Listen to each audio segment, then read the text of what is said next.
Movie के starting में हम एक सोते हुए बच्चे को देखते हैं और तभी उसके रूम में एक आदमी गन लेकर आता है। वो बहुत ही घबराया हुआ लग रहा था और वो बस बच्चे को शूट ही करने वाला था कि तभी पीछे का दरवाज़ा अचानक खुल जाने की वजह से वो डर के पीछे शूट कर देता है और गन की आवाज़ से बच्चा उठ जाता है।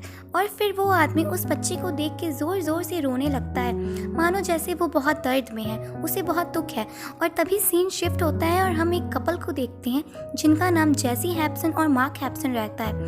एक्चुअली वो लोग एक ऑर्फनेज आए थे बच्चों को गोद लेने और ऑर्फनेज के ओनर उन्हें एक बच्चे के बारे में बताती हैं जिसका नाम कोडी रहता है। दरअसल कोडी की माँ जब वो 3 साल का था तभी गुजर गई थी।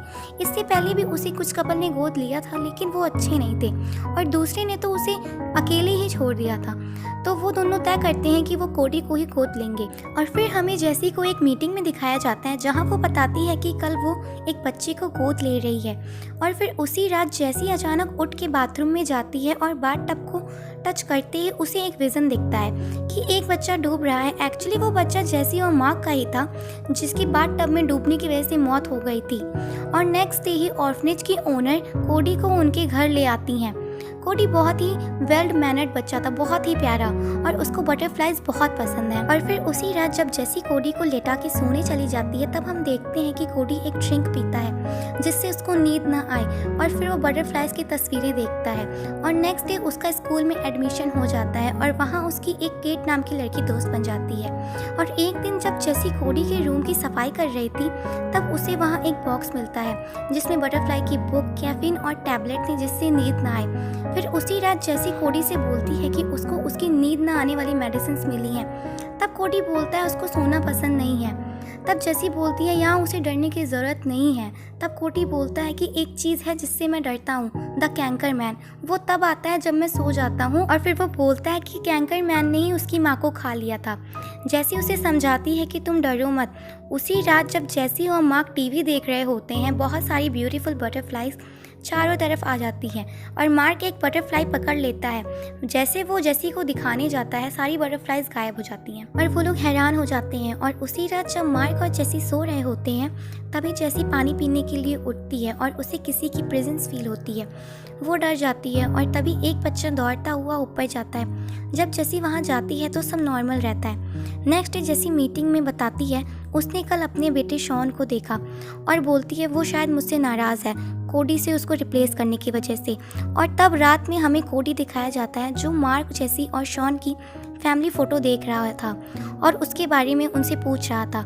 और उसी रात कोडी के सोने के बाद मार्क फिर से बटरफ्लाई देखता है और फिर वो शॉन को देखता है। जैसे जैसे शॉन को हक करती है कोडी उठ जाता है और शॉन गायब हो जाता है। और अगले दिन कोडी उनसे बार बार माफ़ी मांग रहा था कि मेरे सपने की वजह से आपको प्रॉब्लम हुई। और तभी उनको रियलाइज़ होता है कि कोडी जो सपना देखता है वो रियलिटी में होता है, क्योंकि उसी रात कोडी ने शॉन के बारे में बात की थी, इसीलिए वो उसके ड्रीम में आया।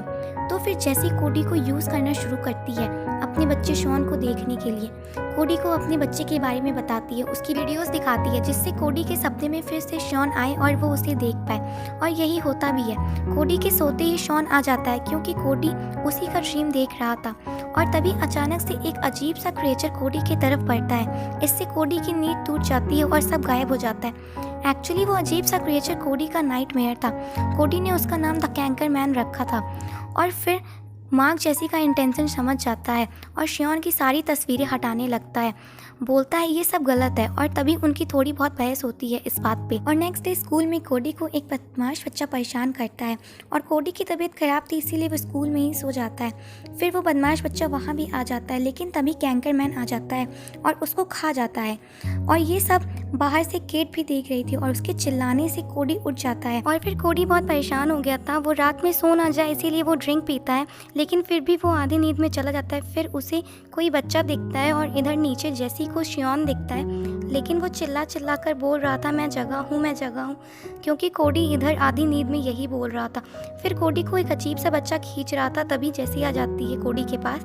इस इंसिडेंट से कोडी काफ़ी डर गया था। और फिर नेक्स्ट डे पुलिस कोडी से उस बच्चे के बारे में पूछने आती है और उसी रात जेसी कोडी के दूध में नींद की दवाई मिला देती है जिससे कोडी सो जाता है। और तब फिर शॉन आता है लेकिन जैसे जेसी उसके पास जाती है वो कैंकर मैन में कन्वर्ट हो जाता है और मार्क कोडी को उठाने की कोशिश करता है पर मेडिसिन की वजह से वो नहीं उठता और कैंकरमैन मार्क को भी गायब कर देता है और फिर जेसी को मार के बेहोश कर देता है। जब कोडी की नींद खुलती है तब वो रोते रोते पुलिस को फ़ोन करता है और पुलिस का सबसे पहला शक जेसी होती है क्योंकि जेसी ही कोडी के साथ थी और फिर कोडी को भी ऑर्फनेज भेज दिया जाता है। इस बात पे जेसी बहुत रोती है और नेक्स्ट डे ही वो ऑर्फनेज की ओनर से कोडी के बारे में पूछने जाती है और मौका पाते ही कोडी के पहले पेरेंट्स की फ़ाइल चुरा लेती है और फिर उन लोगों से मिलने जाती है। और ये वही आदमी था जिसने मूवी के स्टार्टिंग में कोडी को मारने की कोशिश की थी। फिर वो लोग उसके नाइटमेयर के बारे में बात करते हैं और फिर वो आदमी बताता है उस बच्चे के नाइटमेयर की वजह से उसकी वाइफ गायब हो गई थी, इसीलिए उसने कोडी को मारने की कोशिश की थी लेकिन वो ये नहीं कर सका क्योंकि वो एक इनोसेंट लड़का था। फिर वो बोलता है मैं वो नहीं कर पाया लेकिन शायद आप कर सकती हैं। अगर मैंने उस दिन उसको मार दिया होता तो ये सब ना होता। लेकिन जैसी इसके लिए मना कर देती है और वहाँ से चली जाती है। और फिर जैसी हॉस्पिटल से कोडी की माँ का सामान लेने जाती है और इधर कोडी के 2 दिन से ना सोने की वजह से उसको इंजेक्शन देके सुला दिया जाता है। और जब जैसी कोडी से मिलने ऑर्फनेज जाती है तो देखती है हर जगह बटरफ्लाइज हैं और वहाँ के वर्कर्स कोकून में बदल गए हैं। वो अपने बेटे शियोन को डूबते हुए भी देखती है।